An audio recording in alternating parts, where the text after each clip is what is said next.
Hi hello നമസ്കാരം.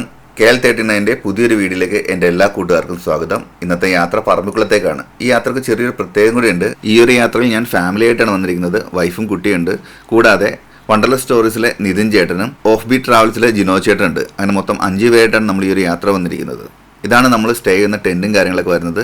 അതിൻ്റെ വിശേഷങ്ങളും കാര്യങ്ങളൊക്കെ പിന്നെ കാണാം. നമ്മൾ രാവിലെ തന്നെ ഒരു സഫാരിക്ക് പോവുകയാണ്. അപ്പോൾ അതിലെ കാഴ്ചകളിലേക്ക് പോയിട്ട് വരാം. എന്തായാലും നല്ലൊരു അടിപൊളി കാലാവസ്ഥയാണ്. ഇത് നമ്മൾ ആഫ്റ്റർനൂൺ സഫാരിക്കാണ് പോകുന്നത്. സ്കൂൾ അവധിക്ക് നിങ്ങൾക്ക് ചൂസ് ചെയ്യാൻ പറ്റിയ ഒരു അടിപൊളി സ്ഥലമാണ് നമ്മുടെ പറമ്പിക്കുളം. അപ്പോൾ നമുക്ക് ആദ്യത്തെ സൈറ്റിംഗ് കിട്ടിയിരിക്കുന്നത് ഒരു കൂട്ടം മാനുകളുടെയാണ്. എവിടെ മാനവിടെ? മുതിർന്ന ആൾക്കാർക്ക് മാത്രമല്ല, കുട്ടികൾക്കും ഈ ഒരു യാത്ര ഒരുപാട് എൻജോയ് ചെയ്യാൻ പറ്റും. മൃഗങ്ങളെയൊക്കെ ആണെങ്കിൽ നമുക്ക് വളരെ ക്ലോസ് ആയിട്ട് തന്നെ കാണാൻ പറ്റും. അതുപോലെ തന്നെ കുട്ടികളെ കൊണ്ടുവരുമ്പോൾ ശ്രദ്ധിക്കുക, അവർ പറഞ്ഞാൽ കേൾക്കുന്ന ഒരു പ്രായത്തിൽ അവരെ കൊണ്ടുവരാൻ ശ്രമിക്കുക. മറ്റൊന്നും കൊണ്ടല്ല, ആനിമൽസിനൊക്കെ കാണുകയാണെങ്കിൽ അവർ സൗണ്ട് ഉണ്ടാക്കുകയാണെങ്കിൽ ആനിമൽസ് പാനിക്കായിട്ട് നമ്മൾ അറ്റാക്ക് ചെയ്യാനുള്ള ചാൻസ് കൂടുതലാണ്. അതുകൊണ്ട് കൂടുതലും കുട്ടികൾ പറഞ്ഞാൽ ഒരു കേൾക്കുന്ന ഒരു പ്രായത്തിൽ കൊണ്ടുവരാൻ മാക്സിമം ശ്രദ്ധിക്കുക.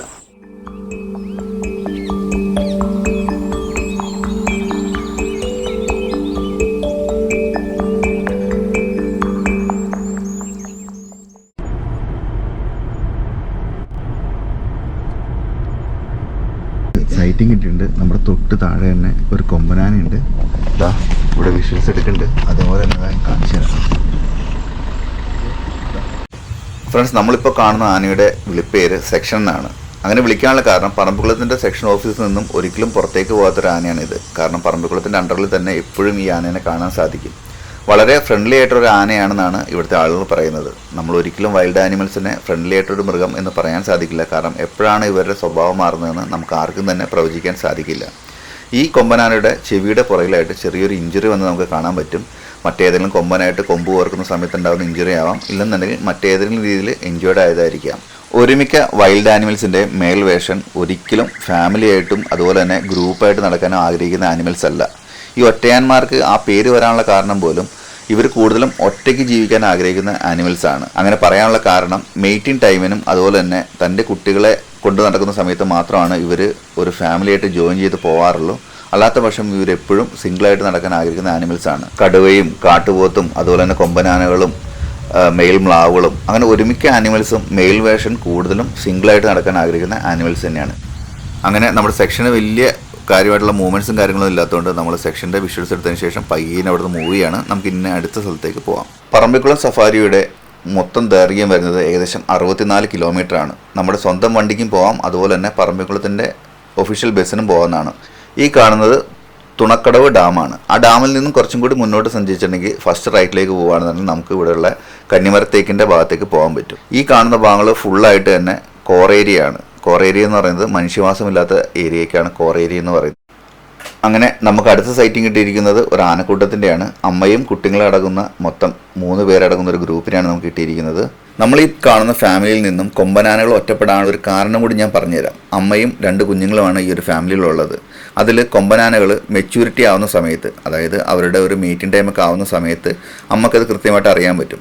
ആ സമയത്ത് കൊമ്പനാനകളെ അമ്മ ഈ ഗ്രൂപ്പിൽ നിന്ന് പിരിക്കാറാണുള്ളത്. അങ്ങനെ ചെയ്യാനുള്ള കാരണം, അമ്മയും തൻ്റെ ഫാമിലി മെമ്പേഴ്സാണ് ബാക്കിയുള്ളതെന്നും അവരായിട്ട് ഇണ ചേരാനായിട്ട് ഈ ആനിമൽസ് സമ്മതിക്കാറില്ല. അതുകൊണ്ട് തന്നെയാണ് കൊമ്പനാനയെ അതിൻ്റെ മെച്യൂരിറ്റി ടൈമിന് അതിൻ്റെ അമ്മ അതിൽ നിന്നും വേർപെടുത്തിയെടുക്കുന്നത്.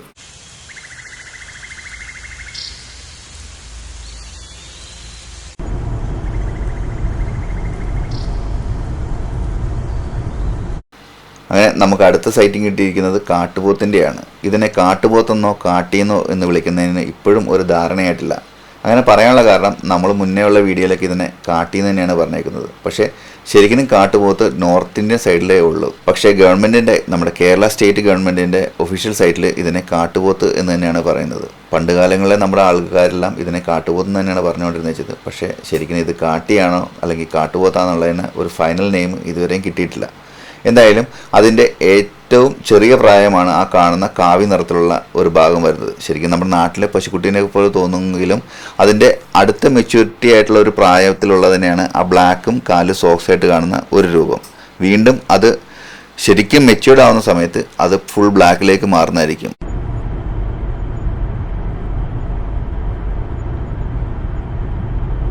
അങ്ങനെ നമ്മൾ മരങ്ങളൊക്കെ താണ്ടി നേരെ ഒരു ഓപ്പൺ പ്ലേസിലേക്ക് എത്തിയിട്ടുണ്ട്. ആ സമയത്ത് നമുക്ക് കിട്ടിയിരിക്കുന്നത് മ്ലാവുകളുടെ വിഷ്വൽസാണ്.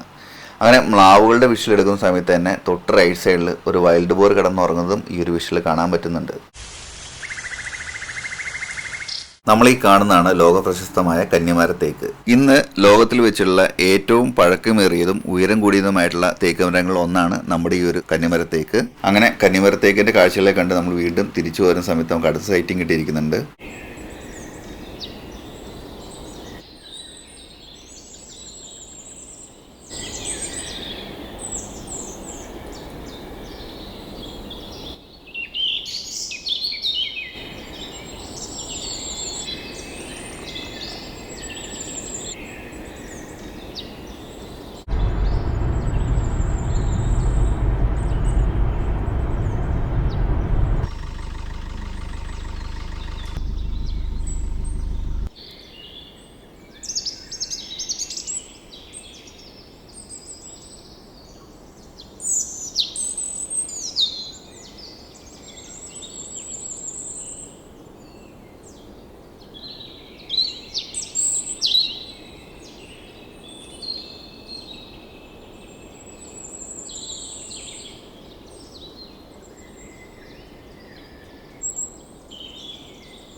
നമ്മളിപ്പോൾ കണ്ടുകൊണ്ടിരിക്കുന്നത് പെൺകാട്ടുപോത്തിനെയാണ്. പെൺകാട്ടുപോത്തുകൾക്ക് തവിട്ട് നിറമോ, അതായത് ഒരു ബ്രൗൺ കൂടിയ നിറമായിരിക്കാം, അല്ലെന്നുണ്ടെങ്കിൽ ഇരുണ്ട ചാര നിറമോ ആയിരിക്കും. പെൺകാട്ടുപോത്തുകളുടെ കൊമ്പുകളുടെ അകലം വളരെ കുറവായിരിക്കും. അതുപോലെ തന്നെ കൊമ്പുകൾ കൂടുതലും റൗണ്ട് രൂപത്തിലായിരിക്കും.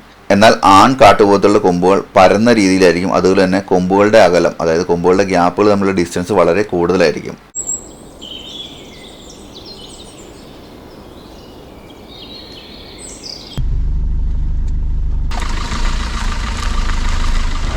അങ്ങനെ നമ്മൾ തേക്ക് മരത്തിന്റെ വിഷ്വൽസ് ഒക്കെ എടുത്തിട്ട് നേരെ റോഡിലേക്ക് വന്നിട്ടുണ്ട്. അവിടെ നിന്ന് നമ്മൾ നേരത്തെ കണ്ട തുണക്കടവ് ഡാമിന്റെ താഴ്വശത്ത് കൂടിയാണ് ഇപ്പോൾ പോയിക്കൊണ്ടിരിക്കുന്നത്. ഇനി നേരെ പറമ്പിക്കുളം ടൗൺ ഭാഗത്തേക്കാണ് പോകുന്നത്. അങ്ങനെ ലൈറ്റ്നിങ് ഒക്കെ ചെറുതായിട്ട് കുറഞ്ഞിട്ടുണ്ട്. നമ്മൾ ഈവനിങ് സഫാരി എടുത്തേക്കുന്നതെന്ന് നേരത്തെ പറഞ്ഞിരുന്നു.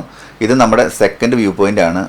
ഇതിനു മുന്നേ ഒരു ഡാമിന്റെ ഒരു റിസർവോയറിന്റെ ഒരു വ്യൂ പോയിന്റ് ഉണ്ടായിരുന്നു. അതിന്റെ വിഷ്വൽസ് നമ്മൾ എടുത്തിട്ടില്ല. അങ്ങനെ പറമ്പിക്കുളത്തെ സൺസെറ്റ് ഒക്കെ കഴിഞ്ഞിട്ട് നമ്മൾ നേരെ തിരിച്ച് നമ്മുടെ ക്യാമ്പ് ഷെഡിലേക്ക് പോവുകയാണ്. എന്തായാലും പോകുന്ന വഴി ഒരുപാട് ആനിമൽസിനെ കാണാനുള്ള ചാൻസ് കൂടുതലാണ്.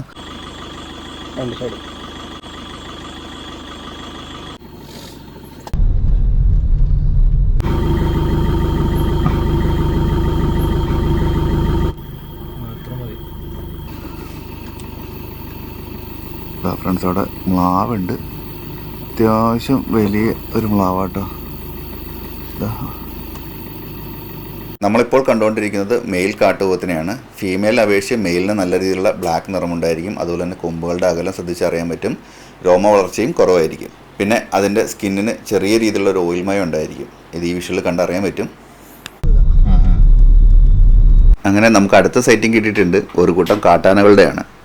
പകൽ സമയങ്ങളിൽ നല്ല രീതിയിൽ ചൂടായതുകൊണ്ട് തന്നെ നമ്മുടെ ടാറും അതുപോലെ റോഡും ഒക്കെ നല്ല ഹീറ്റായിരിക്കും. നമ്മുടെ വണ്ടിയിലെ ഗവൺമെൻറ് സ്റ്റാഫ് പറഞ്ഞത് ഡിസംബർ സമയങ്ങളിൽ പകൽ നല്ല ചൂടും അതുപോലെ തന്നെ ഈവനിങ് ടൈം, ഈ രാത്രി ടൈമിലൊക്കെ നല്ല തണുപ്പായിരിക്കും. അപ്പോൾ ആനകളുടെ കാലിൻ്റെ അടിവശം എന്ന് പറയുന്നത് വളരെ സോഫ്റ്റാണ്. അപ്പോൾ അവർ ഈ ടാറിട്ട് റോട്ട് വന്ന് നിൽക്കുമ്പോൾ അതിൽ നിന്ന് കിട്ടുന്ന ഹീറ്റ് അവർ അബ്സോർവ് ചെയ്ത് അവരുടെ ബോഡി ടെമ്പറേച്ചർ മെയിൻറ്റെയിൻ ചെയ്യാറുണ്ടെന്നാണ് പറയുന്നത്. അതുകൊണ്ട് ഡിസംബർ സമയങ്ങളിൽ കൂടുതലും ആനകൾ റോഡ് സൈഡിൽ ഉണ്ടാവാറുണ്ട് ഈ ഒരു ടൈമിനൊക്കെ. എന്തായാലും നമുക്കും അതിൻ്റെ മനോഹരമായ വിഷ്വൽസ് എടുക്കാൻ സാധിച്ചു. എന്തായാലും അതിൻ്റെ കാഴ്ചകളിലേക്ക് പോയിട്ട് വരാം.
അതിന്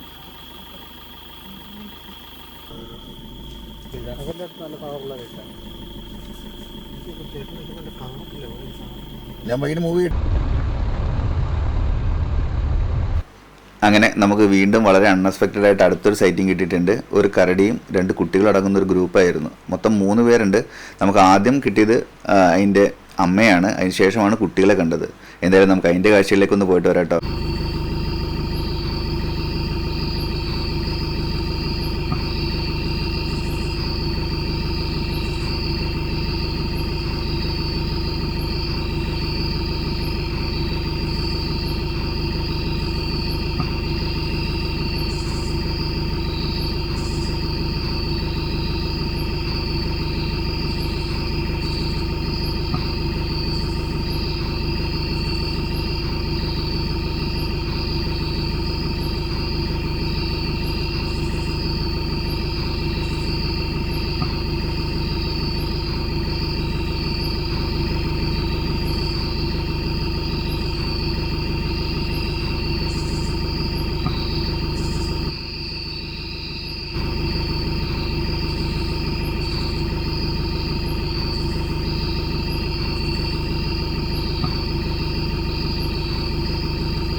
അങ്ങനെ നമ്മുടെ സഫാരിയിൽ നമുക്ക് ഡേ ടൈമിനും ഈവനിങ് ടൈമിനും നല്ല രീതിയിൽ സെറ്റിംഗ് കിട്ടിയിട്ടുണ്ട്. അടുത്ത കിട്ടിയിരിക്കുന്നത് നമുക്കൊരു കാട്ടിയുടെയാണ്. ഇതൊരു മെയിലായിട്ടുള്ളൊരു കാട്ടിയാണ്. കാരണം അതിൻ്റെ കൊമ്പ് കണ്ട് അറിയാൻ പറ്റും. കാട്ടികളുടെ മെയിലിൻ്റെ കൊമ്പുകൾ ലേശം പരന്നതായിരിക്കും. അങ്ങനെ നമ്മൾ സഫാരിയൊക്കെ കഴിഞ്ഞിട്ട് നമ്മുടെ ക്യാമ്പ് ഷെഡിലേക്ക് എത്തിയിട്ടുണ്ട്. നല്ല രീതിയിൽ ഇരുട്ടും കാര്യങ്ങളൊക്കെ വേണ്ടിയിട്ടുണ്ട്. ഈ കാണുന്ന ഓരോ ചെറിയ ലൈറ്റുകളും ഓരോരോ ചെറിയ കോട്ടേജുകളാണ്. ഇനി നമുക്ക് അടുത്ത പ്രാവശ്യം അവിടെ റൂം എടുത്തിട്ട് അതിൻ്റെ വിശേഷങ്ങളൊക്കെ നമുക്ക് പോകാട്ട് ഒരു പ്രാവശ്യം. അങ്ങനെ നമ്മൾ റൂമിലേക്ക് എത്താൻ നേരത്ത് നമ്മൾ വെയിറ്റ് ചെയ്തതാ ഒരു കാട്ടുമുയലിനെ കണ്ട്. കക്ഷി നമ്മളെ കണ്ടതും ഒറ്റ ഓട്ടമായിരുന്നു. എന്തായാലും നല്ലൊരു കാഴ്ചയായിരുന്നു കേട്ടോ അത്.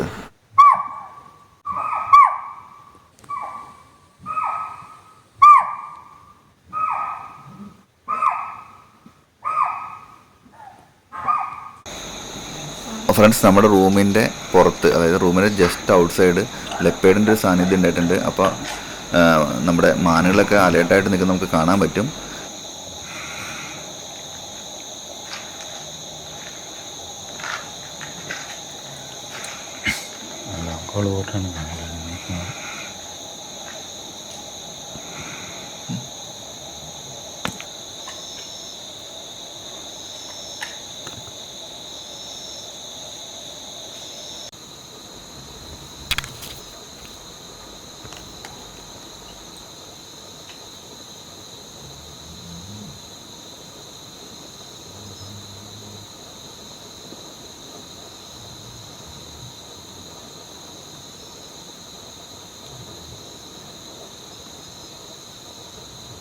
ഫ്രണ്ട്സ്, അപ്പം നേരം വെളുത്തിട്ടുണ്ട്. ഇന്നലെ രാത്രി ഫുള്ളും നമ്മുടെ ഈ ടെൻറ്റിൻ്റെ ബാക്ക് സൈഡൊക്കെ ആണെങ്കിൽ തന്നെ ഒരുപാട് അലാം കോളും അതുപോലെ മാനുകളൊക്കെ ഓടി വന്നിട്ട് നല്ല രീതിയിൽ കോളുണ്ടായിരുന്നു. കാരണം നമ്മൾ അടുത്ത് വന്നു കഴിഞ്ഞതിന് ശേഷമാണ് അവർ കോൾ നിർത്തിയത്. കാരണം അവർ സേഫ്റ്റി നോക്കിയിട്ട് തന്നെയാണ്. ഫാമിലി ആയിട്ട് വന്നിട്ട് ടെൻറ്റ് സ്റ്റേ എടുക്കാൻ ഞാൻ പറയില്ല. കാരണം കുട്ടികൾക്കാണെങ്കിലും വൈഫിനൊക്കെ ആണെങ്കിലും തന്നെ ബാത്റൂമിൽ പോകാനുള്ള ബുദ്ധിമുട്ടുണ്ടാകും. അതുകൊണ്ട് അതൊരു കാര്യം ശ്രദ്ധിക്കുക. അതുകൊണ്ട് നമുക്ക് വേറെ ഓപ്ഷൻസ് ഉണ്ട് നമുക്ക് സ്റ്റേ ചെയ്യാനുള്ളത്. ഫാമിലി ആയിട്ട് വന്നിട്ട് ടെൻറ്റ് സ്റ്റേ എടുക്കാതിരിക്കണമായിരിക്കും ഏറ്റവും ബെറ്റർ. അപ്പോൾ ഫ്രണ്ട്സ്, നമുക്ക് മോർണിംഗ് ഒരു സഫാരി ഉണ്ട്. അപ്പോൾ നമ്മൾ സഫാരിക്ക് പോകാമെന്ന് വെച്ചിട്ടുണ്ട്. അപ്പോൾ എല്ലാവരും റെഡി ആയിട്ടുണ്ട്. സമയം ഏകദേശം ഒരു 7 മണി ആയിട്ടുണ്ട്. ടെൻറ്റിലൊക്കെ താമസിക്കുകയാണെങ്കിൽ നമുക്ക് ആ ഒരു ടൈമിന് സഫാരി പോകാമെന്നാണ്. എല്ലാവരും റെഡി ആയിട്ടുണ്ട്. അപ്പോൾ എന്തായാലും നമുക്ക് നേരെ നമ്മുടെ സഫാരിക്ക് പോയിട്ടുള്ള കാഴ്ചകൾ കാണാം.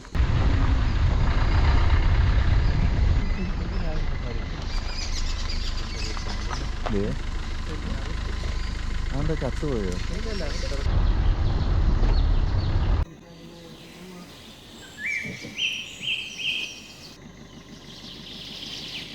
എല്ലാം പറ്റും.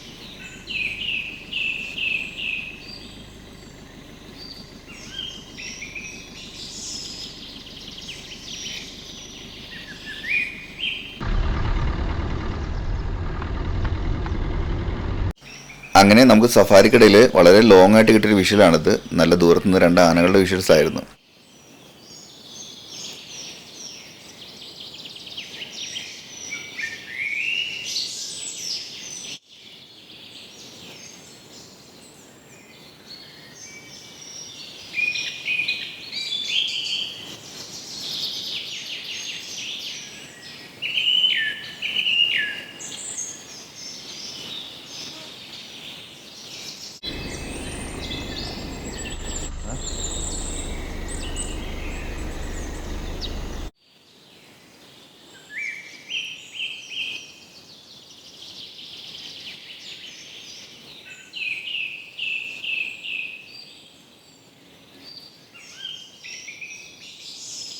നമ്മൾ ഇന്നലെ നൈറ്റ് ടൈമിന് കിട്ടിയ ആനകളുടെ വിഷ്വൽസിൻ്റെ സെയിം സ്പോട്ടിൽ തന്നെയാണ് ഈ ഒരു ആനയുടെ സൈറ്റിംഗ് കിട്ടിയിരിക്കുന്നത്.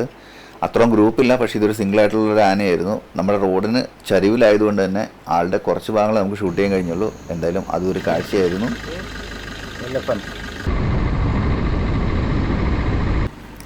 അങ്ങനെ നമുക്കിത് അടുത്തൊരു സൈറ്റ് കിട്ടിയിരിക്കുന്നത് മറ്റൊരു കൊമ്പനാനയുടെയാണ്. ഇത് നമ്മൾ നേരത്തെ കണ്ട ആനയല്ല, ഇത് വേറൊരു ആനയാണ്. കാരണം കുറച്ചും കൂടി ദൂരം സഞ്ചരിച്ചപ്പോൾ നമുക്ക് കിട്ടിയൊരു ആനയുടെ സൈറ്റിംഗ് ആണ്. എന്തായാലും നമ്മൾ ഈവനിങ് സഫാരി എടുത്തായിരുന്നു. അതുപോലെ തന്നെ ഈവനിങ് സഫാരി കുറച്ചും കൂടി കഴിഞ്ഞപ്പോൾ നൈറ്റ് സഫാരി ആയിട്ട് കിട്ടിയായിരുന്നു. ഇതിപ്പോൾ മോർണിംഗ് സഫാരി. ഈ ഒരു കാടിൻ്റെ 3 ആംബിയൻസ് നമുക്ക് ഈ ഒരൊറ്റ സഫാരി കൂടി തന്നെ പകർത്താൻ സാധിച്ചു ഈ ഒരു യാത്രയിൽ. അപ്പോൾ എന്തായാലും നമ്മുടെ വീഡിയോ എല്ലാവർക്കും ഇഷ്ടപ്പെട്ടെന്ന് വിചാരിക്കുന്നു. വീഡിയോ ഇഷ്ടപ്പെടുകയാണെന്നുണ്ടെങ്കിൽ നമ്മുടെ ചാനൽ സബ്സ്ക്രൈബ് ചെയ്ത് നമ്മൾ സപ്പോർട്ട് ചെയ്യുക. വീഡിയോ ഇഷ്ടപ്പെടാൻ ലൈക്ക് ചെയ്യുക, ഷെയർ ചെയ്യുക. നിങ്ങളുടെ വിലയേറിയ എല്ലാ നിർദ്ദേശങ്ങളും കമൻസ് ആയിട്ട് അയക്കുക. ട്രാവൽ റിലേറ്റഡ് ആയിട്ടുള്ള ഒരുപാട് വീഡിയോസും വിഷ്വൽസും നമ്മുടെ ചാനലുണ്ട്. കാണാത്തവരുണ്ടെങ്കിൽ കണ്ട് നമ്മളെ മാക്സിമം സപ്പോർട്ട് ചെയ്യണേ.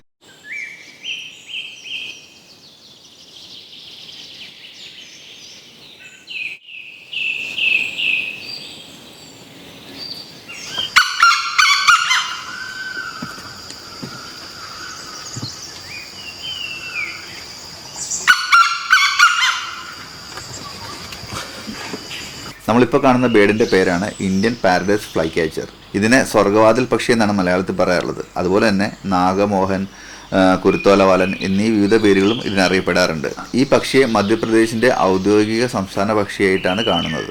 ഇതാണ് ബ്ലാക്ക് ഹുഡഡ് ഓറിയൽ, മഞ്ഞക്കറുപ്പൻ എന്നാണ് ഇതിൻ്റെ മലയാളത്തിൻ്റെ പേര് വരുന്നത്. എന്തായാലും നമ്മളിപ്പോൾ ഈ വീഡിയോ ഷൂട്ട് ചെയ്യുന്ന സ്ഥലം നല്ല രീതിയിൽ ബേഡ്സിൻ്റെ ആക്ടിവിറ്റീസ് ഉള്ള ഏരിയ കേട്ടോ. അതുകൊണ്ട് തന്നെ നമുക്ക് ഇവിടുന്ന് ഒത്തിരി ബേഡ്സിനെ കിട്ടിയായിരുന്നു. നമ്മളിപ്പോൾ കണ്ടുകൊണ്ടിരിക്കുന്നത് വളരെ റെയറായിട്ട് കിട്ടുന്ന ഒരു ജംഗിൾ ഔട്ട്ലെറ്റാണ്.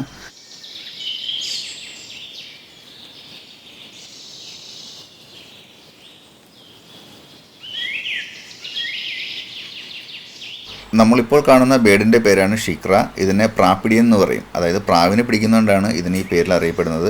അതുപോലെ തന്നെ ഞങ്ങളുടെ നാട്ടിലേക്ക് ഇതിനെ അറിയപ്പെടുന്നത് എറിയൻ എന്നൊക്കെയാണ്. ഓരോ സ്ഥലത്തും ഓരോ പേരിലാണ് ഇതിനെ അറിയപ്പെടുന്നത്. അങ്ങനെ നമ്മൾ ബേഡ്സിൻ്റെ ഒക്കെ വീഡിയോസ് എടുക്കുന്ന സമയത്താണ് വളരെ അപ്രതീക്ഷിതമായിട്ട് തൊട്ടപ്പുറത്ത് നിന്ന് തന്നെ നമുക്ക് അടുത്തൊരു സൈറ്റിംഗ് കിട്ടിയിരിക്കുന്നത്. നമ്മൾ ബേഡ്സിൻ്റെ വിഷ്വൽസ് എടുത്തുകൊണ്ട് ജസ്റ്റ് ഒന്ന് മൂവ് ചെയ്തപ്പോൾ തന്നെയാണ് അടുത്തൊരു കൊമ്പനാനെ കിട്ടിയത്. എന്തായാലും ഈ പ്രാവശ്യത്തെ യാത്രയിൽ നമുക്ക് ഒരുപാട് ആനകളെയും അതുപോലെ തന്നെ കരടീനെയും കാട്ടുപോത്തിനെയൊക്കെ ഒരുപാട് കിട്ടിയിട്ടുണ്ട്.